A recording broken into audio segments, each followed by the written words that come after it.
Maka kalau ada orang katakan bahwa bid'ah tak sesuai dengan sunnah, ini terlarang, dia mesti kemukakan dalil. Jadi Bapak Ibu, sekali-sekali tanya balik ke orang yang bilang tak ada dalilnya, atau mana dalil, tanya balik ke dia. Jangan kita yang ditanya. Dia kan tanya itu karena tidak tahu. Nah, sekali-sekali balikkan juga ke dia untuk menunjukkan bahwa dia memang tak tahu dengan dalil. Bapak Ibu muliakan Allah Subhanahu wa taala, dalam kajian fikih ibadah yang terus berlanjut sampai sebelum Ramadan, kita membahas tentang pengurus jenazah. Di antara pembahasan yang malam ini berkaitan dengan proses pengurusan jenazah adalah bagaimana pandangan syariat mendoakan orang yang sudah meninggal. Lebih realnya di masyarakat, setelah kita salat mayit, mungkin buat berjamaah di masjid, berjamaah di rumah, lalu kita doakan. Yang kedua, setelah dikuburkan, kita doakan. Itu yang biasa dibuat di masyarakat kita.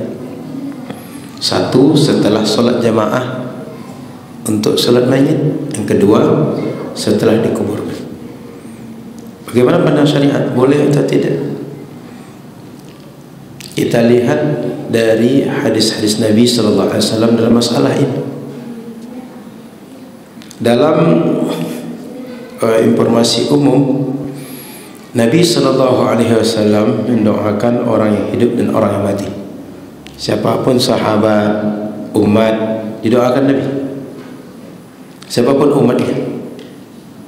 Maka termasuk yang kita ingat di akhir hayat Nabi, yang terpikir oleh Nabi adalah umatku. Termasuk hari ini kalau kita berdoa, doa kita Allahumma ighfir lil muslimin wal muslimat wal mu'minin wal mu'minat al ahya'i minhum wal amwat. Kita doakan laki-laki, perempuan, mereka yang hidup dan mereka yang sudah mati. Maka secara umum Nabi sallallahu alaihi wasallam mendoakan orang yang masih hidup dan mendoakan orang yang sudah meninggal. Dan lebih spesifik di dalam hadis sahih Muslim dan Musnad Imam Ahmad ceritakan bahwa Nabi sallallahu alaihi wasallam allama sayyidata Aisyah radhiyallahu taala anha an taqula 'inda ziyaratil baqi'. Rasul mengajarkan Sayyidah Aisyah ketika berziarah ke kuburan Baqi', Aisyah, bacalah saat engkau datang ke kuburan Baqi', assalamu ala ahli diyar minal mu'minin wal muslimin wa yarhamullahu al mustaqdimin minna wal mustaakhirin wa inna insyaallahu bikum lalahiqun. Itu doanya. Ya Allah, di antara makna doa tadi, keselamatan untuk kalian wahai semua ahli penduduk, ahli tempat perkuburan ini, dari kalangan orang beriman, di kalangan orang Islam. Semoga Allah rahmati yang telah dahulu meninggal dan meninggal belakangan. Dan kami yang masih hidup ini, dengan iradah Allah, pasti akan menyusul kalian yang sudah mati. Satu sisi muatannya doa, satu sisi muatannya mengingatkan diri kita pun akan berada dalam kubur seperti orang yang sudah meninggal. Jadi Nabi mendoakan orang yang sudah meninggal dan orang yang masih hidup. Oleh karena itu, kita akan temukan banyak riwayat tentang doa saat kita ziarah kubur. Dan ini tertulis baik di pemakaman Baqi' Madinah, pemakaman Ma'la di Makkah, dan pemakaman-pemakaman yang lain, untuk menghidupkan sunnah Nabi sallallahu alaihi wasallam. Di dalam Sahih Muslim juga, wa an Buraidah radhiyallahu taala anhu qala kana Rasulullah sallallahu alaihi wasallam yu'allimuhum idza kharaju ila al-maqabir fa kana qailuhum yaqul assalamu alaikum. Dibacalah doa sama seperti tadi Assalamualaikum ya ahlal diyar minal mu'minin wal muslimin wa yarhamullahu al mustaqdimin minna wal mustakhirin wa inna insyaallah lalahiqun. As'alullah lana wa lakumul afiyah. Ada tambahan di ujung doa, beda dengan redaksi tadi, tapi poinnya adalah sama mendoakan untuk orang yang mati dan orang yang masih hidup. Ya, Nabi tak mendoakan orang hidupnya, yang sudah mati dan yang hidup didoakan oleh Nabi. Di dalam Musnad Imam Ahmad, wa an Aisyah haditsan fi ziyaratil baqi' wa fihi qaul Nabi sallallahu alaihi wasallam, Allahumma la tahrimna ajrahu wa la taftinna ba'dahu. Ya Allah, jangan sampai kami terhalang mendapat pahala dari kebaikan yang kami buat terhadap mereka. Ya Allah, jangan tinggalkan atau jadikan fitnah di antara kami setelah peninggal orang yang sudah meninggal di antara kami. Jadi Nabi mendoakan orang yang sudah meninggal, Nabi mendoakan orang yang masih hidup.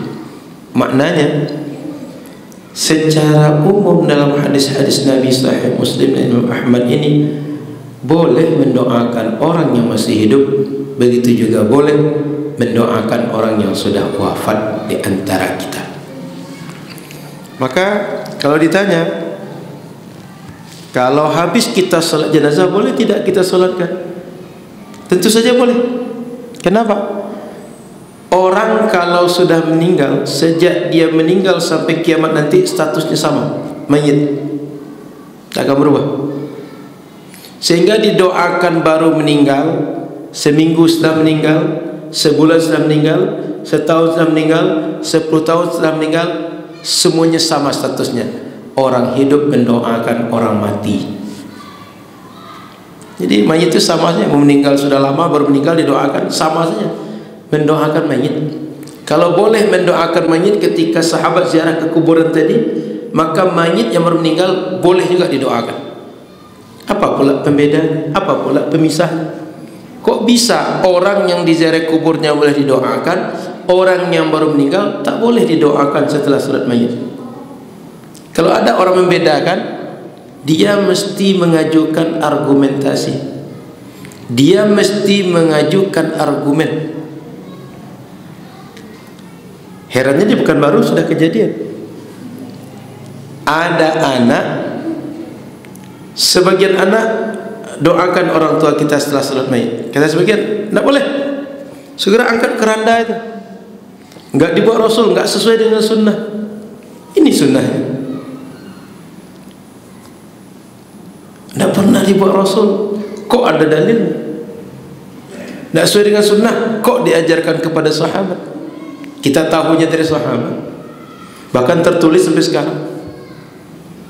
Maka perlu dibuka pikiran kita, perlu mengaji lebih tenang tentang syariat, sehingga kita tahu bahwa sebenarnya banyak sunnah Nabi, banyak ajaran Nabi yang bisa kita amalkan dalam hidup kita, dan dia betul-betul sesuai dengan sunnah. Ini sesuai dengan sunnah, dalilnya jelas saja.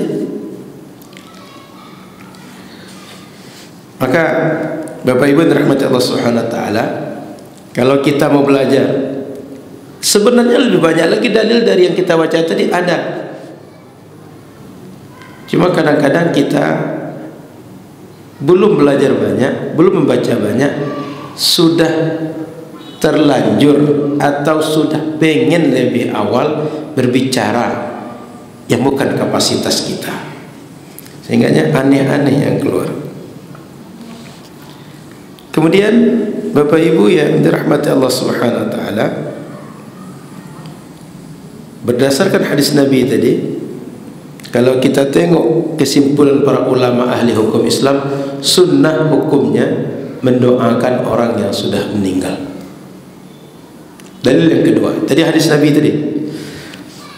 Dalam Al-Quran Allah katakan, ud'uni astajib lakum wa idza sa'alaka 'ibadi anni fa inni qarib ujibu da'watad da'i idza da'a.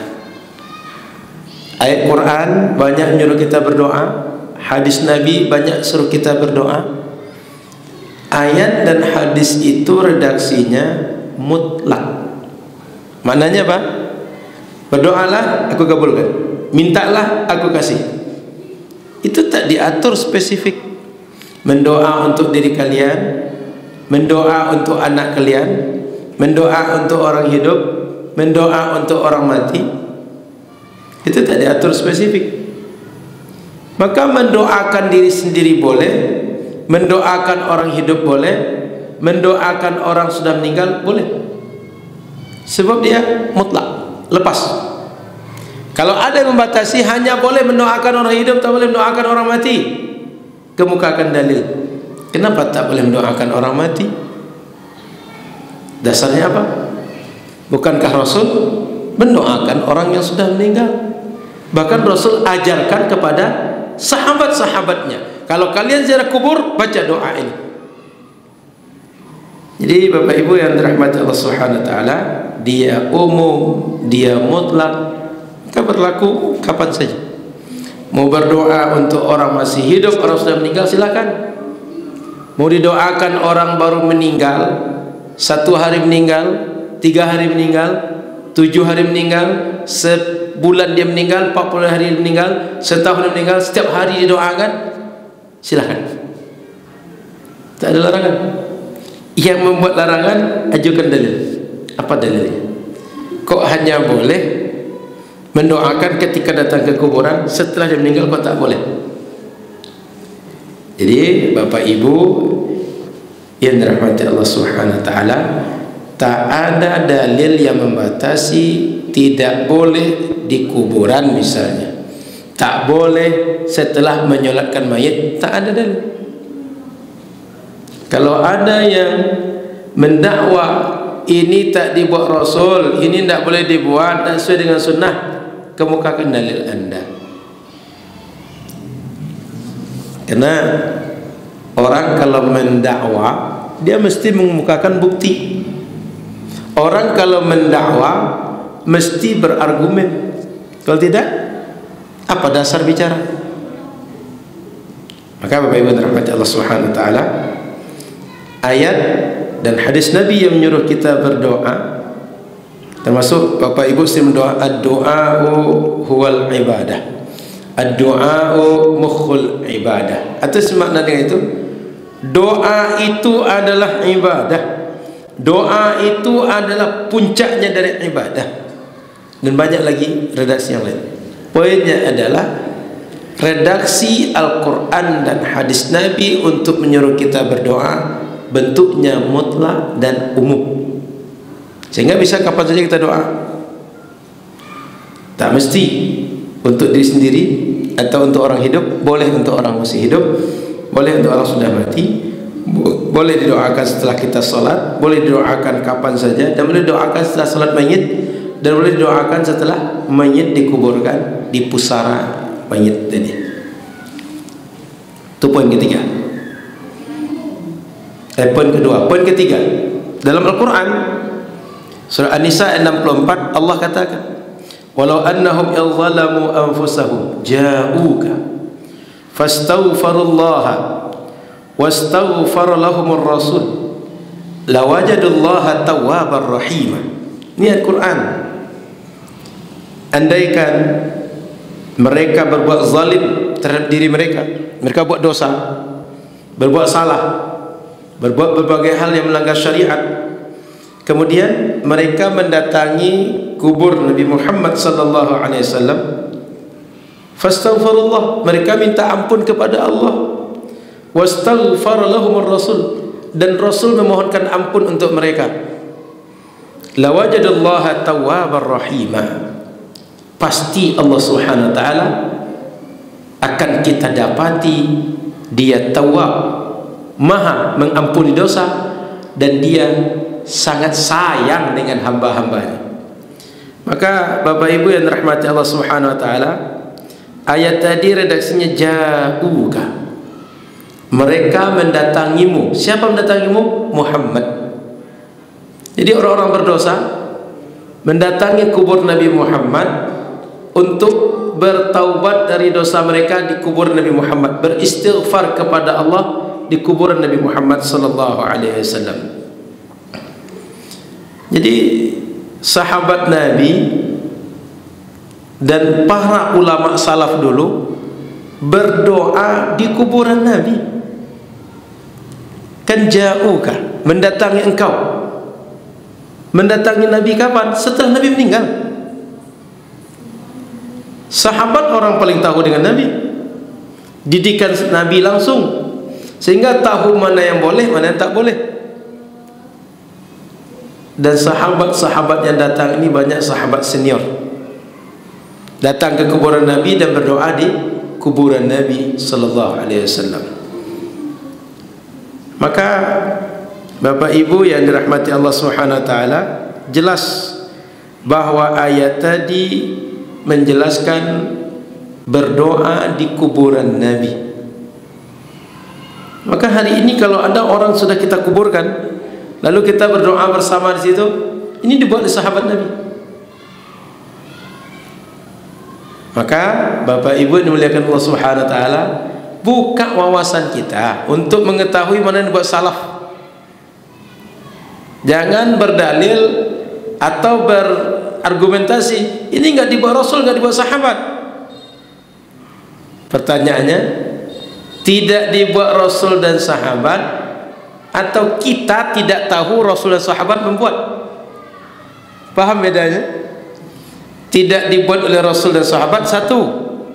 Yang kedua, kita tidak tahu Rasul dan sahabat membuat. Ini tak sama. Yang kemungkinan terjadi, kita tidak tahu Rasul dan sahabat membuat. Kemungkinan paling kuat, Rasul dan sahabat membuatnya. Banyak dalil. Di antaranya tafsir ayat tadi An-Nisa ayat 64, kemudian hadis-hadis yang cerita tentang Nabi mengajarkan sahabat mendoakan orang yang sudah mati. Kemudian Bapak Ibu yang dirahmati Allah Subhanahu wa taala, dalam sirah Nabi banyak kita temukan riwayat ketika terjadi, boleh jadi panceklik, keadaan susah, atau berbagai hal kondisi yang tak kita sukai, para sahabat Nabi sengaja datang ke kuburan Nabi, lalu mereka berdoa kepada Allah Subhanahu wa taala di sisi kuburan Nabi, dan mereka minta syafaat dengan Nabi sallallahu alaihi wasallam dalam berdoa itu. Jadi minta agar Nabi pun mendoakan mereka. Saya ulang, minta agar Nabi pun mendoakan mereka yang berdoa di kuburan Nabi. Apa riwayatnya? Di antaranya dalam riwayat Imam Musnad Imam Ahmad, haddatsana Abdul Malik bin Amr, haddatsana Katsir bin Zaid an Daud ibn Abi Salih qala aqbala Marwan yawman. Khalifah Marwan satu hari datang ke kuburan Nabi. Fawajada rajulan, ditemui ada seorang laki-laki wadi'an wajhahu 'alal qabr. Dia meletakkan wajah dia di kuburan Nabi. Anggap ini kuburan Nabi, dia letakkan wajah dia. Yang menemukan itu siapa? Khalifah Marwan. Faqal atadri ma tasna?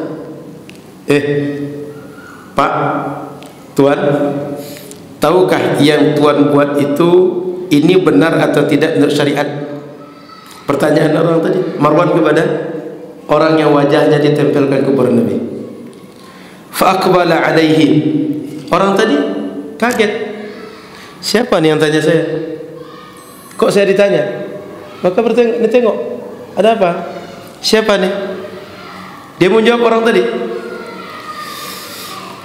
Faida huwa Abu Ayyub. Rupanya orang tadi sahabat Nabi Abu Ayyub Al-Ansari.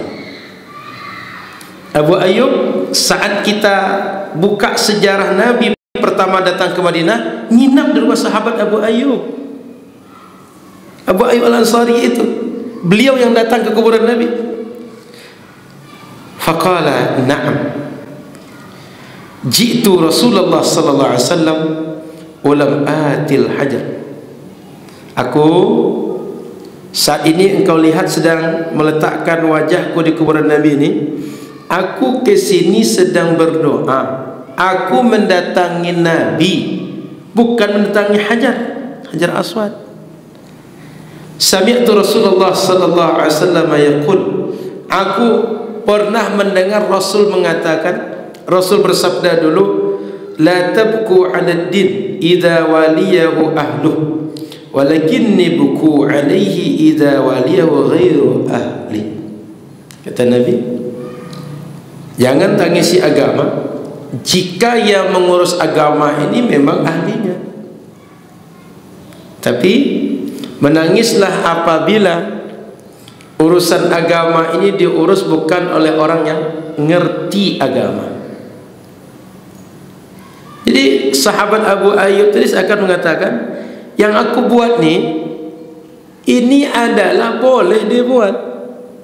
Yang aku buat ini suatu hal yang biasa saja, suatu hal yang diperkenankan syariat, tak ada larangan. Kenapa pula aku ditegur? Kenapa pula aku disalahkan? Sehingga kata dia, patutlah nanti kita perlu menangisi keadaan umat yang komentar tentang agama tak paham agama. Ini kan Marwan tadi kan dipermasalahkan oleh Abu Ayyub nih. Kamu ngapain komentar saya? Apa salah saya? Sehingga dia mengatakan, aku ingat dulu Rasul pernah katakan, tangisilah oleh engkau tentang agama ini bila dia diurus, bila dia dikatakan, bila dia disebarkan, bila disampaikan oleh yang bukan ahlinya. Termasuk engkau ni Marwan, bukan orang yang ahli agama ni. Kok aku yang kau permasalahkan? Apa salah aku di kubur Nabi ni? Faham? Jadi waktu itu Abu Ayyub seakan meronta dalam dirinya. Ngapain saya diprotes? Ngapain saya ditegur? Salah saya apa? Saya kan cuma datang ke kubur Nabi, doa di situ, berharap Nabi doakan saya juga. Dan kenapa engkau menganggap ini salah? Nabi bisa minta tolong kepada Allah untuk mendoa, bisa minta kepada Allah untuk mendoakan aku. Aku bisa minta tolong kepada Rasul. Tidak ada larangan. Maka Bapak Ibu rahmat Allah Subhanahu wa taala, ada satu kenyataan yang perlu kita tahu, bahwa para nabi di dalam kubur beliau hidup. Dan kita perlu sadari, yang namanya wafat atau namanya mati itu cuma berakhir kehidupan dunia, tapi bukan mati habis segala-galanya. Semua makhluk Allah setelah mati hidup lagi, tapi kehidupan barzakh. Saya ulang, kita kalau sudah mati nanti, orang tua kita, keluarga kita sudah mati, kehidupan dunia memang berakhir, tapi setelah itu dia hidup kehidupan barzakh. Bahkan orang-orang syahid dikatakan dalam kubur mereka, ahya'un 'inda rabbihim, mereka hidup dan mereka itu yurzaqun, Allah berikan rizki, Allah berikan karunia yang cocok untuk kehidupan alam barzakh itu. Orang syahid bisa hidup di dalam alam barzakh, kok Nabi tak hidup? Nabi lebih patut hidup di situ dibanding kita. Nabi lebih patut hidup di alam barzakh dibanding para syahid, para mujahid, atau berbagai kelompok yang dia hidup dalam kuburannya. Makanya Imam Al-Baihaqi, Imam Abu Ya'la, Imam Al-Bazzar berasal dari sahabat Anas bin Malik radhiyallahu anhu meriwayatkan hadis, al-anbiya'u ahya'un fi quburihim yusallun. Para nabi mereka itu hidup di kuburan mereka, wa hum yusallun, bahkan mereka salat di kuburan mereka itu. Bagaimana salat mereka? Wallahu a'lam, enggak perlu kita kaji. Tapi ini riwayat dari Nabi sallallahu alaihi wasallam dan hadis itu hadis sahih. Sehingga kalau ada orang datang kepada Nabi, Nabi mintakan kepada Allah agar aku diampunkan, itu bisa Nabi minta. Ya Allah, ampunkan si fulan hambamu yang berdoa di kuburanku ini. Bisa saja. Dan Nabi kalau berdoa, doanya makbul. Makbul untuk dirinya, makbul untuk umatnya. Maka kata Imam Al-Munawi rahimahullahu ta'ala, li'annahum kasyuhada, karena para nabi itu sama dengan orang-orang syahid. Bal hayatuhum a'la min hayati syuhada, kehidupan nabi bahkan lebih mulia, lebih tinggi dibanding derajat kehidupan orang-orang syahid. Wasyahidu 'inda rabbihim yurzaqun, orang syahid di kuburan mereka Allah berikan rezeki. Wa faidatu at-taghyib bil 'indiyah al-isyarah ila anna hayatahum laysat bi zahiratin 'indana bal hiya ka hayatil malaikah wa kadha al-anbiya. Wa lihadha kanat al-anbiya la turath bal wala tatazawwaj nisa'uhum ba'dahum.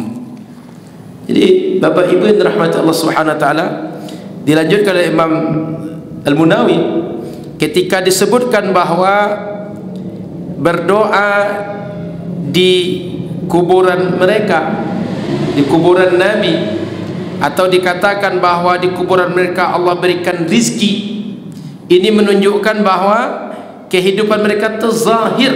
Kehidupan mereka itu bagi kita memang tak terang, tidak nampak, tapi betul adanya kehidupan mereka itu. Bagi kita aja tak nampak secara kasat mata. Sama seperti malaikat, betul adanya, kita enggak lihat. Bapak Ibu, ada malaikat hafazah namanya. Setiap orang itu diikuti oleh 360 malaikat hafazah. Setiap kita. Pernah kita tengok? Tak pernah. Kata Nabi setiap pagi, Allahumma ati munfiqan khalafa wa'ti mumsikan talafa. Ada dua malaikat yang berdoa di palang pintu kita. Orang yang bersedekah di rumah ini hari ini, berikan ganti dia. Orang yang tidak mau sedekah, punahkan harta dia. Pernah kita tengok malaikat itu? Tidak pernah kita tengok. Dalam hadis lain Nabi menjelaskan bahwa ada malaikat yang kerjanya keliling saja mencari majlis zikir. Begitu berjumpa majlis zikir, mereka akan berkumpul di situ, sehingga mereka akan berdiri, kemudian berlenggek-lenggek ke atas sehingga sayap mereka sampai ke langit. Hadir majlis zikir. Pernahkah kita tengok malaikat itu? Tidak, tapi dia ada.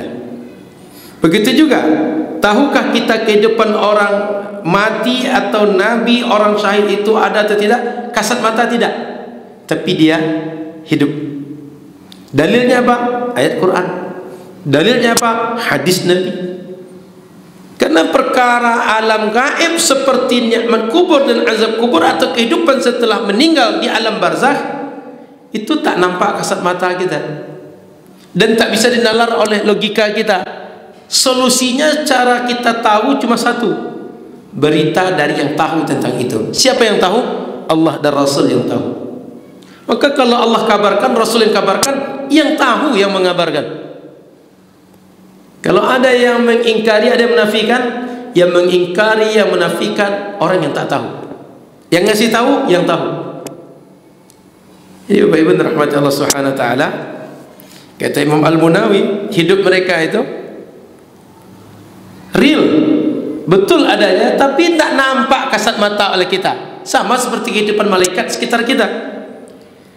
Oleh karena itu para malaikat, para nabi, harta mereka tak boleh diwariskan, dan para istri mereka tak boleh dinikahi oleh laki-laki lain.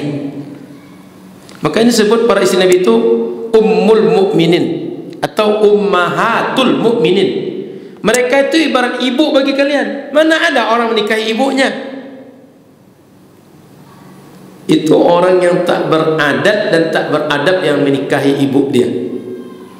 Sehingga disebutkan para istri Nabi itu ummul mukminin atau ummahatul mukminin. Mereka ibu bagi kita. Oleh karena itu Bapak Ibu yang dirahmati Allah Subhanahu wa taala, di dalam kitab Al-I'tiqad kata Imam Al-Baihaqi, al-anbiya alaihi wassalatu wassalam ba'dama qubidu ruddat ilaihim arwahum. Para nabi setelah ruh mereka dicabut, meninggal habis ke depan dunia mereka, itu dikembalikan ruh kepada mereka. Fahum ahya'un 'inda rabbihim kasyuhada. Mereka hidup di sisi Tuhan mereka seperti orang-orang syahid. wa qad ra'a nabiyuna sallallahu alaihi wasallam lailatul mi'raj jama'atan minhum. Ketika Nabi Isra dan Mi'raj, Nabi lihat beberapa orang Nabi yang itu bahkan dialog dengan Nabi. Karena ceritanya Nabi nengok di langit pertama jumpa Nabi Adam, langit kedua Nabi Yahya, Nabi Isa, terus sampai terakhir nanti Khalilullah Nabi Ibrahim. Dan ketika di Masjid Al-Aqsa jumpa dengan roh para nabi, para rasul yang pernah diutus Allah. Jadi mereka semua hidup, tapi kehidupan duniawi enggak ada. Yang ada kehidupan barzakh. Qal wa qad afradna li itsbati hayatihim kitaban. Bahkan Imam Al-Baihaqi kata beliau untuk membuktikan dengan dalil Al-Quran, dengan dalil hadis, aku menulis sebuah buku tentang itu. Kata Imam Al-Baihaqi. Siapa Imam Al-Baihaqi ini? Ulama hadis, ulama ahli akidah, ulama ahli fikih. Dalam mazhab Syafi'i, kata para ulama, semua orang berhutang dengan Imam Syafi'i, sehingga orang menganggap sangat berjasa Imam Syafi'i bagi kami. Tapi ada imam, dia memang berhutang, berjasa Imam Syafi'i bagi dia, tapi Imam Syafi'i pun berjasa dia bagi Imam Syafi'i. Siapa dia? Imam Al-Baihaqi. Kata para ulama, semua orang itu merasa bahwa mereka cuma sekadar mengambil jasa dari Imam Syafi'i, tapi ada satu ulama yang Imam Syafi'i pun bermanfaat jasa beliau bagi Imam Syafi'i. Kenapa? Banyak fatwa ijtihad Imam Syafi'i beliau berdasarkan dalil, cuma tidak disertakan dalam kitab-kitabnya dengan dalil oleh Imam Syafi'i. Datang Imam Al-Baihaqi, perkataan Imam Syafi'i yang tak ada dalil dikuatkan, dikemukakan, dipaparkan oleh Imam Al-Baihaqi dengan dalil yang lengkap dari Al-Quran dan Sunnah. Jadi menurut orang, apa nih perkataan Syafi'i ini? Enggak ada dalilnya. Datang Imam Baihaqi, ada dalilnya. Ini dalilnya. Dibuatlah berbagai kitab oleh Imam Al-Baihaqi, menguatkan, menjelaskan, mengemukakan bahwa fatwa-fatwa, pendapat-pendapat dalam mazhab Syafi'i ada dalilnya. Ini kitabnya. Gitu. Jadi Imam Baihaqi ini istimewa. Memang jasa Imam Syafi'i besar kepada dia, tapi dia pun punya jasa kepada Imam Syafi'i. Yang lain tidak seperti Imam Al-Baihaqi rahimahullah. Maka Bapak Ibu yang dirahmati Allah Subhanahu wa taala, diriwayatkan Imam Abu Daud dengan sanad yang sahih seperti yang disampaikan oleh Imam As-Subki, berasal dari sahabat Abu Hurairah radhiyallahu taala anhu, anna Rasulullah sallallahu alaihi wasallam qala, ma min ahadin yusallimu alayya, tak ada seorang pun bersalam kepadaku, kata Nabi, mengucapkan salam kepadaku, kata Nabi, illa raddallahu ala ruhi, kecuali Allah kembalikan kepadaku ruhku, hatta arudda alaihi salam, sehingga aku bisa menjawab salam orang yang mengucapkan salam kepada aku. Maka kalau kita datang ke kubur Nabi lalu kita ucapkan salam, dijawab oleh Nabi, cuma kita tak dengar. Bayangkan sejak Nabi meninggal sampai sekarang, siapa yang tak datang ke kubur Nabi? Atau kapan kubur Nabi itu kosong? Selalu datang. Berarti ruh Nabi itu berkesinambungan, dikembalikan Allah ke dalam diri Nabi sallallahu alaihi wasallam. Maka Bapak Ibu yang dirahmati Allah Subhanahu wa taala, ini yang perlu kita pahami, bahwa kehidupan Nabi di alam barzakh itu kehidupan hakiki, real, tapi tak sama dengan kehidupan kita saat ini atau sebelum Nabi meninggal dulu. Jadi kalau ada cerita bahwa sahabat Nabi datang ke kuburan Nabi lalu minta kepada Nabi, tolong mintakan kepada Allah agar kami diturunkan hujan, agar musim paceklik segera berakhir, itu bukan peristiwa yang bohong atau buat-buat atau tak masuk akal. Masuk akal. Mana dalilnya? Ini dalil. Ada Imam Baihaqi tadi, ada Imam Al-Munawi, itu ulama hadis semua. Ada ayat Quran tadi yang cerita tentang orang syahid yang dalam kubur mereka tetap hidup dan diberikan rezeki oleh Allah Subhanahu wa taala. Bapak Ibu yang dimuliakan Allah Subhanahu wa taala, kita tengok kisah yang kedua sahabat Nabi. Bagaimana kisah sahabat yang lain? Ma akhrajahu al-Hafiz ad-Darimi fi sunanihi, babu ma akrama Allah taala nabiyahu ba'da mautihi. Hadatsana Abu Nu'man, hadatsana Sa'id bin Zaid, hadatsana Amr bin Malik an-Nukari, hadatsana Abu al-Jawza Aus ibn Abdullah qala qahata ahlul Madinah qahtan syadida. Orang Madinah pernah mengalami kondisi keadaan ekonomi, keadaan kehidupan yang sangat sulit sekali, susah hidup. Fasyakau ila Aisyah, mereka kemudian ngadu kepada Sayyidah Aisyah. Faqalat unzuru ila qabrin Nabi sallallahu alaihi wasallam faj'alu minhu kuwan ila as-sama'. Cobalah pergi kalian datang ke kuburan Nabi, lalu bawa sebuah mok itu hadapkan ke langit, hatta la yakuna bainahu wa bainas sama'i saqaf, sehingga jarak antara mok dengan langit itu tak ada pembatas, langsung dia terbuka langsung. Qal fa fa'alu, dibuat oleh sahabat, anggap dibuatlah mok ke kuburan Nabi itu. Lalu ketika dibuat seperti itu atas arahan Sayyidah Aisyah, famatarna mataran hatta nabatal ash, turun hujan lebat, banyak turun hujan sehingga tumbuhlah rumput-rumput di Madinah. Kan kalau kita yang sudah haji umrah itu tahu, Makkah Madinah itu kering betul. Kalau sudah tumbuh rumput berarti hujan sering turun, atau banyak hujan itu turun, banyak air itu terserap oleh tanah sehingga ngalir dia. Bapak Ibu boleh tengok juga dan dengar informasi tentang bagaimana orang-orang Timur Tengah menghidupkan lahan padang pasir menjadi area agrikultur. Itu dibuat hujan buatan, Pak, atau dibuat irigasi, diambil dari laut, disedot dari laut, dibuat pipa. Kalau tiap hari disiram, tanah mereka subur, hijau. Ini sampai tumbuh rumput berarti hujan itu banyak turun. Tidak hanya sekali, tak sebentar, banyak turun. Wasyaminatil ibil, onta jadi gemuk. Saking susahnya onta-onta kurus, tapi begitu hujan turun onta-onta gemuk, berarti makan mereka cukup karena tanaman hijau muncul. Kalau tanaman hijau muncul, onta makan, kenyang onta. Berarti keadaan saat itu berubah total daripada pancaklik yang panjang, yang kering, yang susah orang Madinah saat itu. Hatta tafattaqat minasyaham fasummiya amal fataq, sehingga ketika itu gemuk-gemuk hewan saat itu. Maka Bapak Ibu rahmati Allah Subhanahu wa taala, ketika Sayyidah Aisyah suruh bawa mok tadi atau gelas tadi atau wadah tadi ke kuburan, itu mengisyaratkan mengadu kepada Nabi, Nabi dah susah kami dah, Nabi dah kosong ni Nabi, tak ada lagi persediaan air kami butuh air, tolong mintakan kepada Allah. Dimintakan oleh Nabi, turun hujan. Siapa yang mengajarkan? Sayyidah Aisyah. Ini bagian berdoa dengan simbol. Di kita doa dengan simbol itu banyak, Pak. Contoh kalau tagak rumah itu apa ditaruh, Pak Ji? Ada kelapa, saya tengok digantung di atasnya. Itu doa dengan simbol, Pak. Termasuk kalau kita salat istisqa, apa namanya, sorban dibalikkan, kemudian diajak anak-anak, diajak orang tua, diajak hewan-hewan, simbol.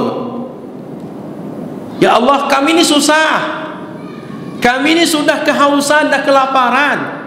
Bukan hanya orang, ini hewan pun sudah kehausan, kelaparan. Bukan hanya orang dewasa, anak-anak menangis, orang tua menangis.